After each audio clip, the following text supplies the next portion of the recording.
Hello दोस्तों, स्वागत है आप सभी का आरबीएस कैंपस के इस ऑनलाइन प्लेटफॉर्म पे।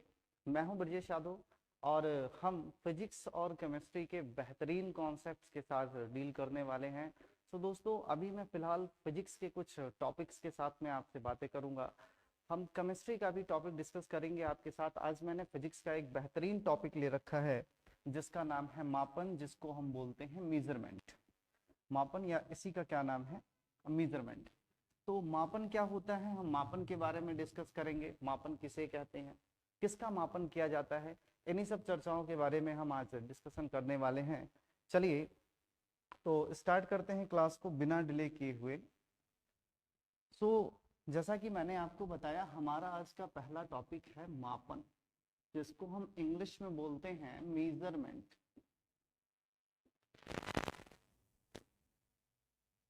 मेजरमेंट, मापन। मापन क्या होता है? अगर आप मापन को परिभाषित करें या मापन की परिभाषा की बात की जाए तो मापन की परिभाषा क्या बनेगी, है ना? किसी किसी भौतिक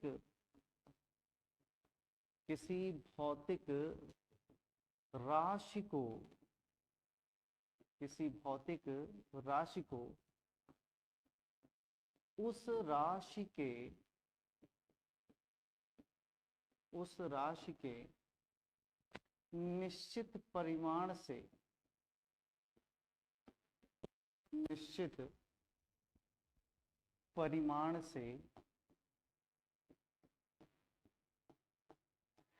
तुलना करना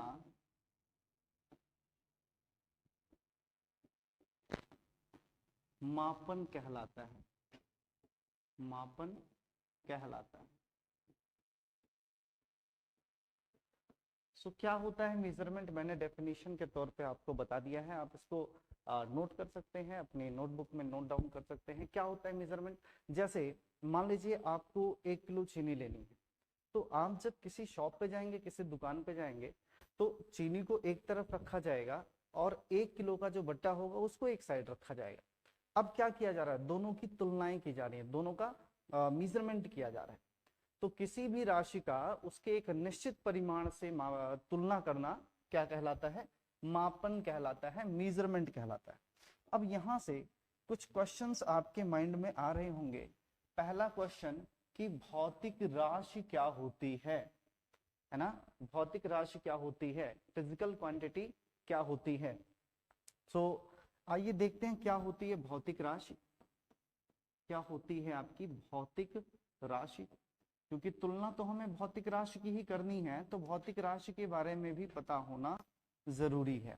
क्या होती है भौतिक राशि? अगर भौतिक राशि के बारे में हम आपसे बात करें, भौतिक राशि ऐसी किसी भी पदार्थ का यह वह गुण होता है। भौतिक राशियां क्या है? तो किसी भी पदार्थ का वह गुण होता है जिसकी हम माप ले सकें या जिसका हम मापन कर सकें। किसी भी पदार्थ का वह मात्रात्मक गुण जिसका हम मापन कर सकते हैं, उसको हम क्या बोलते हैं? भौतिक राशि बोलते हैं, फिजिकल क्वांटिटी बोलते हैं। जैसे मैं आपसे कहूं दोस्तों कि सुबह सुबह दौड़ने से या सुबह सुबह उठ के चलने से स्वास्थ्य लाभ होता है और प्रसन्नता मिलती है, आप हैप्पी होंगे, है ना? सुबह सुबह उठिए, थोड़ा सा योगा वगैरह कीजिए, बड़ी फ्रेशनेस आएगी, बहुत ही अच्छा फील करेंगे पूरा दिन आप। मैंने आपसे पूछा कि बताओ आप कितनी दूर आप चले, तो आप कहोगे सर 1 किलोमीटर, 2 किलोमीटर, 4 किलोमीटर, जो भी आपने तय किया हो। लेकिन मैं अगर आपसे पूछूं कि बताओ कितनी खुशी मिली आपको चल के, तो क्या आप बता सकते हो कि 100 ग्राम, 200 ग्राम, 400 ग्राम, कितनी खुशी आपको मिली है? जी नहीं। आप खुशी को नहीं मेजर कर सकते। यह भी आपकी एक इमोशंस है, एक फीलिंग है, ये भी आपकी एक क्वालिटी है, लेकिन इसका आप मेजरमेंट नहीं कर सकते हो। लेकिन जो आपने लंबाई तय की है उसका मेजरमेंट कर सकते हो। तो लंबाई कैसी राशि होगी? भौतिक राशि।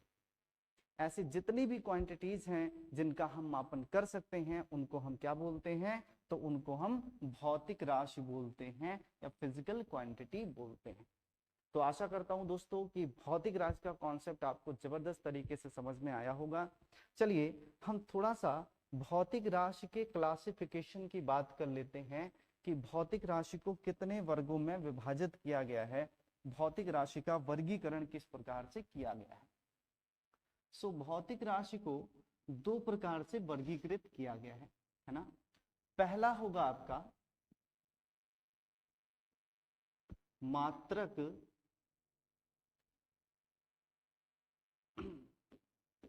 मात्रक एवं परिमाण के आधार पर, है ना। और दूसरा होगा हमारा दिशा के आधार पर। तो दोस्तों भौतिक राशियों को हम दो पार्ट से क्लासिफाइड कर सकते हैं, मात्रक और परिमाण के आधार पर इसका वर्गीकरण करते हैं, और दूसरा दिशा के आधार पर इसको हम वर्गीकृत करते हैं, ठीक है। हाँ, तो अब मात्रक और परिमाण के आधार पर अगर वर्गीकरण करने को कहा जाए तो दो पार्ट में इनको डिवाइड किया जाता है। एक होती है हमारी मूल राशियां,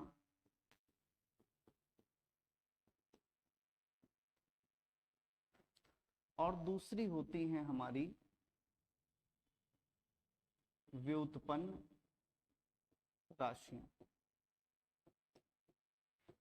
आगे चल के इनका एक और पार्ट बन जाता है जिसको हम बोलते हैं पूरक राशियां।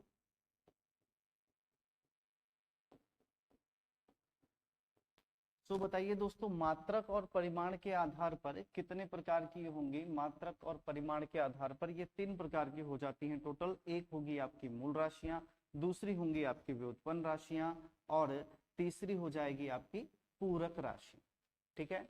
इस तरीके से अगर देखा जाए कि दिशा के आधार पर इनको कितने पार्ट में क्लासिफाइड किया गया है, तो दिशा के आधार पर ऐसी राशियां जिनको व्यक्त करने के लिए दिशा की आवश्यकता हो उनको हम सदिश राशियां बोलेंगे, और ऐसी राशियां जिनको डिफाइन करने के लिए डायरेक्शन की कोई जरूरत ना हो, दिशा की कोई आवश्यकता ना हो, उसको हम क्या बोलेंगे? अदिश राशि।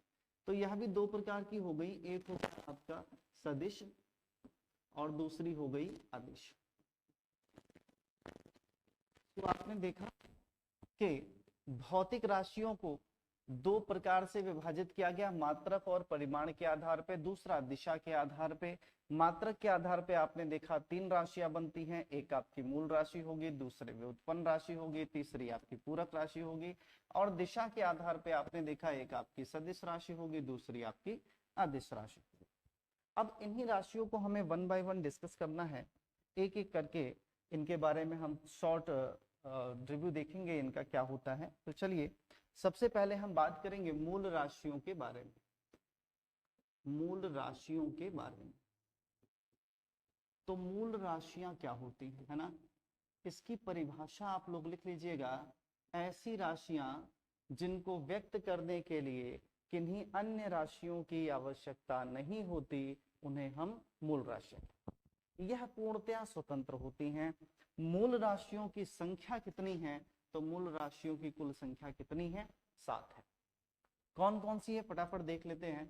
नंबर 1 है आपका लंबाई, लंबाई या इसी को आप लिख सकते हो दूरी। नंबर 2 होगा आपका द्रव्यमान। नंबर तीसरी राशि है आपका समय। नंबर 4 की आपकी राशि हो जाएगी ताप। नंबर 5 विद्युत धारा।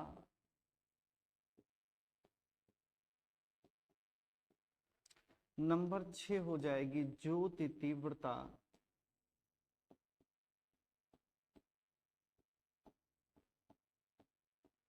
और नंबर 7 हो जाएगी पदार्थ की मात्रा, पदार्थ की मात्रा। तो इस प्रकार से यह मूल राशियां कितनी हैं? 7 हैं। कौन कौन सी है? लंबाई, द्रव्यमान, समय, ताप, विद्युत धारा, ज्योति तीव्रता और पदार्थ की मात्रा। ये कुल मिलाकर के कितनी है? 7 मूल राशियां हैं।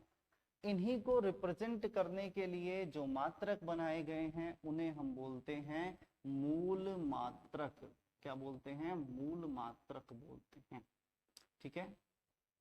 तो लंबाई का मूल मात्रक क्या होता है? तो आप कहोगे सर लंबाई का मूल मात्रक होता है मीटर। द्रव्यमान का मूल मात्रक क्या होता है? तो द्रव्यमान का मूल मात्रक होता है किलोग्राम। समय का मूल मात्रक होता है सेकंड। ताप का मूल मात्रक हम लेते हैं केल्विन। विद्युत धारा का मूल मात्रक होता है एम्पियर। ज्योति का जो मूल मात्रक होगा इसको हम लेते हैं कैंडला में। और पदार्थ की मात्रा हम लेते हैं मोल में। तो कुल मिलाकर के आपके यह 7 मूल मात्रक होंगे और 7 मूल राशियां होंगी। याद रखिएगा कि यह जितनी भी राशियां जितने भी मात्रक आपके लिखे गए हैं यह सभी एसआई पद्धति के मात्रक हैं। अब आप पूछेंगे कि सर एसआई पद्धति क्या होती है? तो देखिए, मात्रकों को लिखने के लिए, मात्रकों को रिप्रेजेंट करने के लिए कुछ पद्धतियां बनाई गई थी। इन पद्धतियों की संख्या थी टोटल 4। पहली पद्धति जो बनाई गई इसको बोला गया सीजीएस। दूसरी पद्धति जो बनी यह एफपीएस बनी। तीसरी पद्धति बनाई गई एमकेएस। और 1971 में इसी एमकेएस पद्धति को अंतरराष्ट्रीय मापतौल ब्यूरो द्वारा और अपडेट किया गया। और अपडेट करने के बाद में एमकेएस का ही एक नया फॉर्मेट बना जिसको हम एसआई सिस्टम का नाम देते हैं, एसआई पद्धति का नाम देते हैं। तो जितने भी आपके इसमें मात्रक लिखे गए हैं यह सभी किस पद्धति से बिलोंग करते हैं? तो आप कहोगे सर कि ये सारे के सारे मात्रक एसआई सिस्टम से बिलोंग करते हैं। हाँ, यह राशियों को रिप्रेजेंट करने का एक अंतरराष्ट्रीय सिस्टम है। तो इस तरीके से 1971 में बहुत सारे ऐसे स्टूडेंट हैं जो ये मानते हैं कि 1960 में है, 1967 में है। देखिए ऐसा बिल्कुल भी नहीं है। आप एनसीईआरटी ओपन कीजिएगा, क्लास 11th की चैप्टर 2 की एनसीईआरटी आप ओपन कीजिएगा, उसमें आपको बिल्कुल स्पष्ट तौर पे लिखा मिल जाएगा। अंतरराष्ट्रीय मापतौल ब्यूरो ने 1971 में इसको संशोधित करके एसआई पद्धति में शामिल किया है। ठीक है। हाँ, इन मूल राशियों की और मूल मात्रकों की कुछ परिभाषाएं अपडेट हुई हैं, है ना। अलग अलग पहले की जो पुरानी परिभाषाएं थी 2018 में सम्मेलन किया गया और 2019 में नई परिभाषाएं दी गई हैं। लेकिन उसी एनसीईआरटी में सेम क्लास 11th के जो एनसीईआरटी है सेकंड चैप्टर में बिल्कुल नीचे स्पष्ट तौर पर लिख दिया गया है कि यह जो अपडेटेड फॉर्म है ये किसी भी परीक्षा में आपसे नहीं पूछी जाएगी। तो परेशान होने की आवश्यकता नहीं है। बस आप ये जानते रहिए कि ये कौन कौन सी राशियां हैं, उनका कहाँ कहाँ कैसे कैसे किसका किसका मात्रक लेना। ठीक है, चलिए आगे चलते हैं। तो मूल राशियों के बारे में हमने चर्चा कर ली है और मूल मात्रक भी देख लिए हैं। नेक्स्ट हम लेते हैं अपना व्युत्पन्न राशियां, पहले पूरक राशियां देख लेते हैं, छोटा सा है, आगे चलते हैं फिर व्युत्पन्न राशि पे। पूरक राशियां, ये 7 राशियां जो अभी अभी आप लोगों ने देखी, इन 7 राशियों से अगर आपको एंगल मेजरमेंट करना होता तो आप ना कर पाते।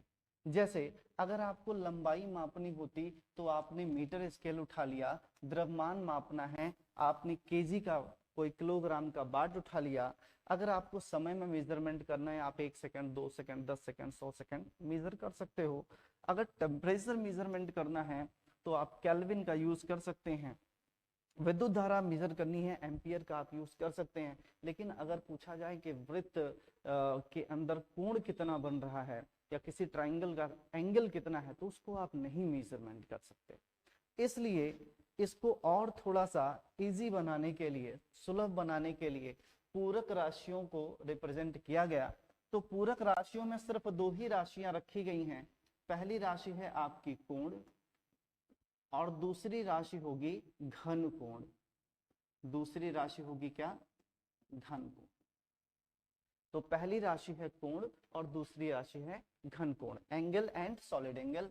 और इनको मापने के लिए इनके जो मात्रक बनाए गए हैं, है ना, इन मात्रकों को ही हम बोलते हैं पूरक मात्रक।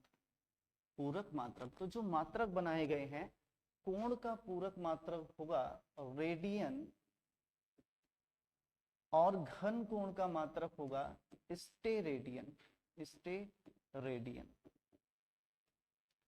इस तरीके से कोण और घन कोण यह दो पूरक राशियां हैं जिनके मात्रक रेडियन और स्टेरेडियन हैं।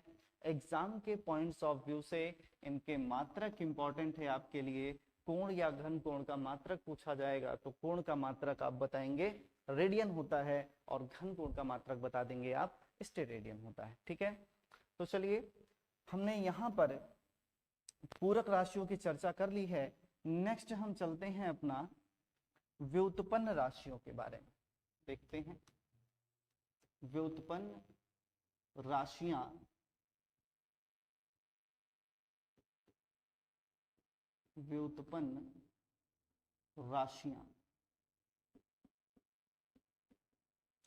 तो क्या होती हैं व्युत्पन्न राशियां? आप कहेंगे वे भौतिक राशियां जो दो अथवा दो से अधिक मूल राशियों के गुणा अथवा भाग से प्राप्त की जाती हैं, उन्हें व्युत्पन्न राशियां कहते हैं। व्युत्पन्न राशियां क्या होंगी? तो मूल राशियां जो 7 आपने मूल राशियां देखी हैं, उन्हीं के गुणा और भाग से जो राशि प्राप्त होती है उसी को हम क्या बोलते हैं? व्युत्पन्न राशि बोलते हैं। जैसे मैं आपसे बात करूं कि चाल बराबर क्या होता है, तो आप कहोगे सर चाल बराबर होता है दूरी बटा समय। क्यों? यही तो बताएंगे। चाल बराबर क्या होता है? दूरी बटा समय। अब बताइए दूरी कैसी राशि है, तो आप कहोगे सर दूरी तो मूल राशि है। समय कैसी राशि है? कहोगे सर समय भी मूल राशि ही है। तो देखिए दूरी में समय का भाग हुआ है या नहीं हुआ है? बिल्कुल हुआ है। और इससे कौन सी तीसरी राशि बनी है? चाल बनी है। तो चाल एक प्रकार की कैसी राशि हुई? व्युत्पन्न राशि। तो उम्मीद करता हूं आपको बहुत ही अच्छे से समझ में आ गया होगा कि व्युत्पन्न राशि क्या होती है। सो इस तरीके से चाल है। चाल के बाद अगर मैं बात कर लूं आयतन की, कि आयतन बराबर क्या होता है, तो आप बोलोगे सर लंबाई गुणा चौड़ाई गुणा ऊंचाई, है ना? लंबाई गुणा चौड़ाई गुणा ऊंचाई। ठीक है, अब इसमें भी देखा जाए तो इसका भी मात्रक मीटर है, इसका भी मात्रक मीटर है और इसका भी मात्रक मीटर ही है। सबका गुणा हो जाएगा तो बन जाएगा मीटर क्यूब, है ना? तो इस तरीके से आपने देखा कि लंबाई चौड़ाई और ऊंचाई ये तीनों ही एक प्रकार की दूरियां हैं। और दूरी कैसी राशि होती है? मूल राशि होती है। और इन्हीं मूल राशियों का गुणा करके हमें क्या मिल गया? आयतन मिल गया। तो आयतन कैसी राशि होगी? व्युत्पन्न राशि। ऐसे तमाम राशियां हैं, सैकड़ों राशियां हैं। तो बहुत सारी राशियों के बारे में हम इसमें नहीं डिस्कस कर सकते हैं। इतने जितना मैंने आपको बताया है व्युत्पन्न राशि समझने के लिए इनफ। ठीक, एग्जाम में आपके क्वेश्चन पूछा जाता है कि बताइए कौन सी राशि अदिश है या सदिश है, या कौन सी राशि मूल है या व्युत्पन्न है। तो बिल्कुल क्लियर कट कॉन्सेप्ट है कि आप 7 मूल राशियों को याद रखिए। इसके अतिरिक्त जो भी पूछा जाता है वो आपका व्युत्पन्न राशि हो जाए। मूल राशियां टोटल कितनी? 7, उनको आप याद रखेंगे, व्युत्पन्न राशियां ऑटोमेटिक क्लियर हो जाएगा। ठीक है, चलिए आगे चलते हैं। तो हमने अभी तक, अगर थोड़ा सा मैं आपको पीछे लेकर चलूं अपने इस स्लाइड में, तो मैंने आपको बताया था मूल राशि, व्युत्पन्न राशि और पूरक राशियां। तो हमने तीनों के बारे में चर्चाएं कर ली हैं। आइए फटाफट हम सदिश राशियां और अदिश राशियों के बारे में चर्चा करते हैं। क्या होती है हमारी सदिश राशियां और क्या होती हैं अदिश राशियां। तो चलिए फटाफट वीडियो को आगे बढ़ाते हैं और लेते हैं अपना, सबसे पहले बात करते हैं अदिश राशि। किसकी? अदिश राशि की। ये किस हिसाब से क्वालिफाइड किया गया है, किस तरीके से इसको बताया गया है? तो दिशा के आधार पर बताया गया है। ऐसी राशि जिसको व्यक्त करने के लिए केवल परिमाण की जरूरत हो, केवल वैल्यू की जरूरत हो, उसमें डायरेक्शन की कोई जरूरत ना हो, दिशा की कोई जरूरत ना हो, तो उसको हम क्या बोलते हैं? उसको हम बोलते हैं अदिश राशि। जैसे मैं आपसे पूछूं कि बताओ आपकी हाइट कितनी है, तो आप एज यूजुअली जो भी होगा 5 फुट, 5.5 फुट, 6 फुट, जो भी है आप बताओ। लेकिन क्या आप बताओगे ऊपर से 5.5 फुट है, पूरब से 5.5 फुट है, या पश्चिम से? ऐसा कुछ बोलोगे? नहीं बोलोगे। तो जाहिर सी बात है कि जो आपकी हाइट है, लंबाई है या दूरी है, ये कैसी राशि हो जाएगी, ये आपकी एक प्रकार की अदिश राशि हो जाएगी। ठीक है, तो अदिश राशियां ऐसी राशियां होती हैं जिनको व्यक्त करने के लिए दिशा की रिक्वायरमेंट नहीं होती है, दिशा की जरूरत नहीं होती है। कौन कौन सी राशियां हैं? तो जैसे हम बात कर लें लंबाई, समय, विद्युत धारा, ताप और चाल, आयतन, क्षेत्रफल आदि, यह सभी जो राशियां हैं ये सब की सब अदिश राशियां हैं। इनमें से किसी को भी रिप्रेजेंट करने के लिए डायरेक्शन की जरूरत नहीं है, दिशा की कोई जरूरत नहीं है, तो सबकी सब कैसी राशियां होंगी? अदिश राशियां हो जाएंगी। चलिए थोड़ा आगे बढ़ते हैं और पहुंचते हैं हम सदिश राशियों के पास। क्या होती है भाई सदिश राशियां? सदिश राशि क्या होती है?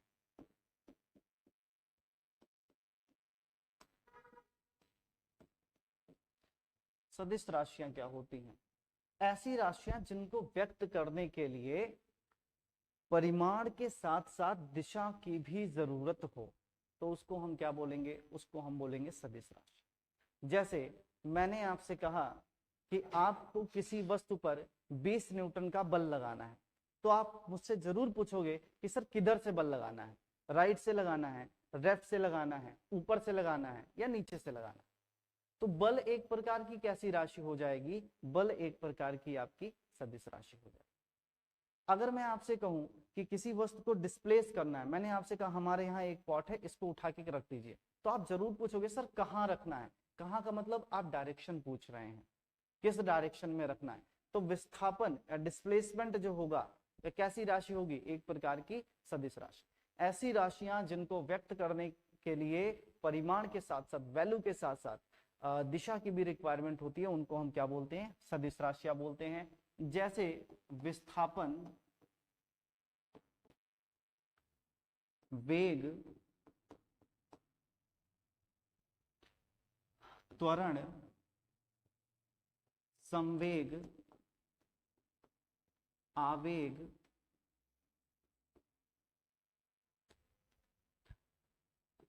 आदि।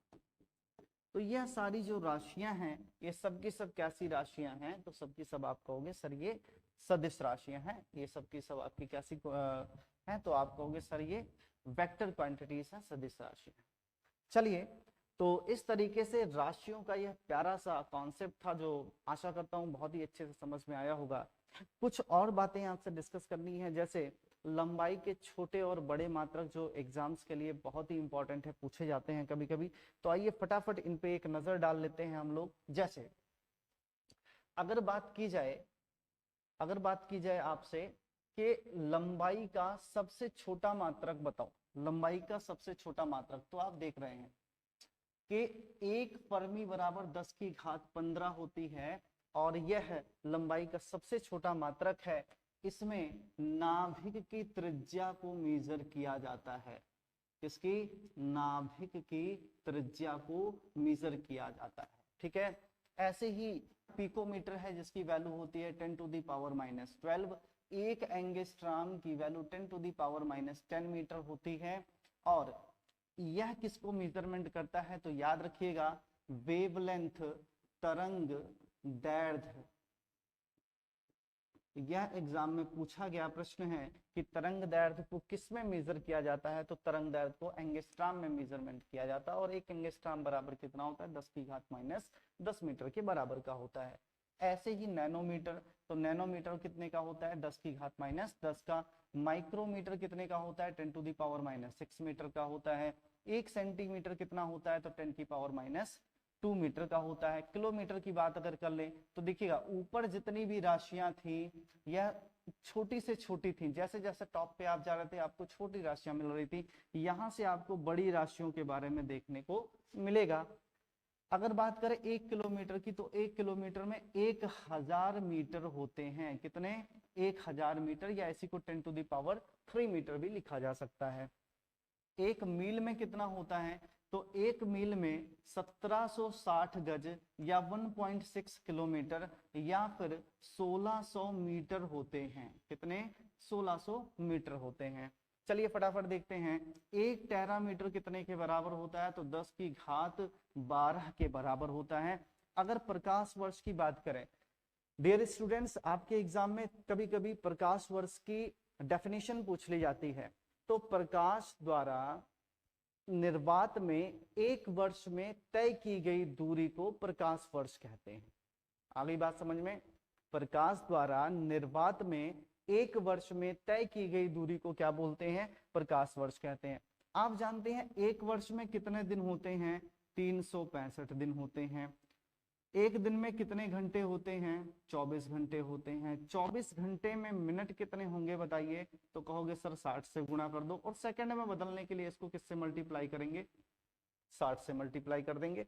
इसके बाद निर्वात में प्रकाश की चाल कितनी होती है? 3 × 10⁸। इन सबको आप गुणा कीजिएगा, कैलकुलेट कीजिएगा। कैलकुलेट करने के बाद में आपको यह वैल्यू मिल जाएगी 9.467 ×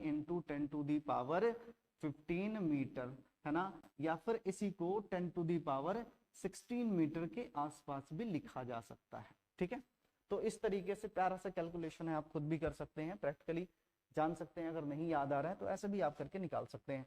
चलिए, खगोलीय मात्रक क्या होता है? तो याद रखिएगा दोस्तों कि पृथ्वी और सूर्य के बीच की जो दूरी होती है, उसी दूरी को हम क्या बोलते हैं? एक एस्ट्रोनॉमिकल यूनिट या फिर एक खगोलीय मात्रक के नाम से जानते हैं। इसकी वैल्यू कितनी होती है? तो इसकी वैल्यू 1.5 × 10⁻11 होती है। पारसेक की बात की जाए तो पारसेक दूरी का सबसे बड़ा मात्रक है। अगर आपसे पूछा जाए दूरी का सबसे बड़ा मात्रक कौन सा होगा, तो वो पारसेक हो जाता है। और एक पारसेक कितने के बराबर होता है? तो 3.26 प्रकाश वर्ष के बराबर होगा। किसी किसी एग्जाम में आपको यह 3.25 लाइट ईयर भी मिलता है, तो यह भी सही है, यह भी गलत नहीं होगा। ठीक है, या फिर अगर मीटर में मिल जाए तो 3.086 × 10⁻16 मीटर के आसपास की भी इसकी वैल्यू हो जाएगी। ठीक है, तो चलिए चलते हैं आगे नेक्स्ट स्लाइड पे, और हम द्रव्यमान के कुछ इंपॉर्टेंट यूनिट्स के बारे में डिस्कस करेंगे। इंपॉर्टेंट यूनिट्स ऑफ मास, द्रव्यमान की कुछ महत्वपूर्ण इकाइयां जो कि हमारे एग्जाम में पूछी जाती हैं। तो सबसे पहले एक परमाणु का जो द्रव्यमान होता है यह 1.66 × 10⁻27 kg होता है। ठीक है, अगर बात करें आप एक माइक्रोग्राम की, तो देखिएगा यह कॉन्सेप्ट समझिएगा आप। ठीक है, देखिएगा एक माइक्रो मतलब क्या होता है? 10⁻6, और ग्राम को अगर किलोग्राम में कन्वर्ट करते हो तो 10⁻³ किलोग्राम हो जाता है। अब दोनों को अगर मल्टीप्लाई करा लोगे तो क्या हो जाएगा? 10⁻9 किलोग्राम, और ये आपका 100% सही होगा। कुछ स्टूडेंट यहीं पे गलती कर देते हैं। आपसे पूछा गया कि बताइए एक माइक्रोग्राम कितना होता है, तो मोस्टली स्टूडेंट 10⁻6 लगा देते हैं, जो कि गलत हो जाता है। तो डियर स्टूडेंट, ऐसा बिल्कुल भी नहीं करना है। आप थोड़ा सा ध्यान रखिए, पेशेंस में रह करके क्वेश्चंस को अटेम्प्ट कीजिए, कभी गलती नहीं होगी, है ना। ऐसे ही मिलीग्राम की अगर बात की जाए तो मिलीग्राम कितना हो जाएगा? 10⁻6। अब फिर वही बात है कि मिलीग्राम में कितने ग्राम होंगे, तो 10⁻³ ग्राम होते हैं। अब इसी को किलोग्राम में कन्वर्ट करना है तो 10⁻³ kg कर दो, तो टोटल कितना आ जाएगा बताओ? गुणा में घातें जुड़ती है तो 10⁻6 kg के आसपास से वैल्यू आ जाएगी, जो कि यहाँ पे लिखी गई है। ठीक है, सो आई होप आपको बहुत ही अच्छे से ये चीजें समझ में आ रही होंगी। चलते हैं आगे। नेक्स्ट है 1 ग्राम में कितने किलोग्राम होते हैं, तो 10⁻3। काफी देर से मैं चीख चीख के आपको बता रहा हूं, तो आई होप कि आपको अच्छे से समझ में आ गया होगा। 1 क्विंटल में कितने किलोग्राम होते हैं? बच्चा जानता है 1 क्विंटल में होता है भाई 100 किलोग्राम, या फिर इसी को हम लिख सकते हैं 10⁻² kg। ठीक है, या दोनों लिखा जा सकता है। अब मीट्रिक टन की बात आती है, तो 1 मीट्रिक टन में कितने किलोग्राम होते हैं? 1 मीट्रिक टन में होता है 1000 किलोग्राम। ठीक है, और अगर बात की जाए कि कितने क्विंटल होते हैं, तो याद रखिएगा 10 क्विंटल होते हैं। याद रखिएगा कितना क्विंटल होगा? 10 क्विंटल होगा, है ना। 100 क्विंटल कभी मत कीजिएगा, गलत हो जाएगा क्वेश्चन। ठीक है, चलिए 1 पाउंड, यह भी इंपॉर्टेंट क्वेश्चन है, कई बार एग्जाम में पूछा गया है। 1 पाउंड कितने के बराबर होता है? तो यह 453 ग्राम कह लीजिए आप लोग, या फिर इसी को 0.453 किलोग्राम भी आप लिख सकते हैं, दोनों ही सही है। चंद्रशेखर सीमा क्या होती है, चंद्रशेखर लिमिट क्या होती है? तो भारतीय मूल के एक वेंकटेश्वर चंद्रशेखर जी थे, उन्होंने द्रव्यमान का सबसे बड़ा मात्रक रिप्रेजेंट किया था। सूर्य के द्रव्यमान का 1.4 गुना जो होगा उसी को बोला जाता है चंद्रशेखर सीमा, और इसकी वैल्यू होती है 2.8 इंटू 10⁻30 किलोग्राम की। ठीक है, फटाफट स्क्रीनशॉट ले लीजिए, बहुत ही जबरदस्त कॉन्सेप्ट्स हैं, तो फटाफट स्क्रीनशॉट लीजिए। चलिए चलते हैं, छोटा सा टॉपिक बच रहा है हमारा, इसको भी फटाफट देख लेते हैं। समय के कुछ महत्वपूर्ण मात्रक दिए गए हैं, टाइम के कुछ इंपॉर्टेंट्स यूनिट आपको दी गई है, फटाफट डिस्कस करते हैं। तो 1 मिनट में कितने सेकंड बच्चा जानता है भाई? 60 सेकंड होते हैं। और 1 घंटे में कितने हो जाएंगे? तो 60 गुना 60 बराबर कितना हो जाएगा? 3600। और 24 घंटे में कितने होंगे? तो 24 गुना 60 गुना 60 करोगे कितना हो जाएगा? 86,400 सेकंड के आसपास हो जाएंगे। एक सप्ताह में 7 दिन होते हैं, सब जानते हैं। मजा तो यहां से आने वाला है ना? कहां से मजा आने वाला है बच्चों? देखिए, चंद्रमास जो होता है ना, एक चंद्रमास कितने का होता है?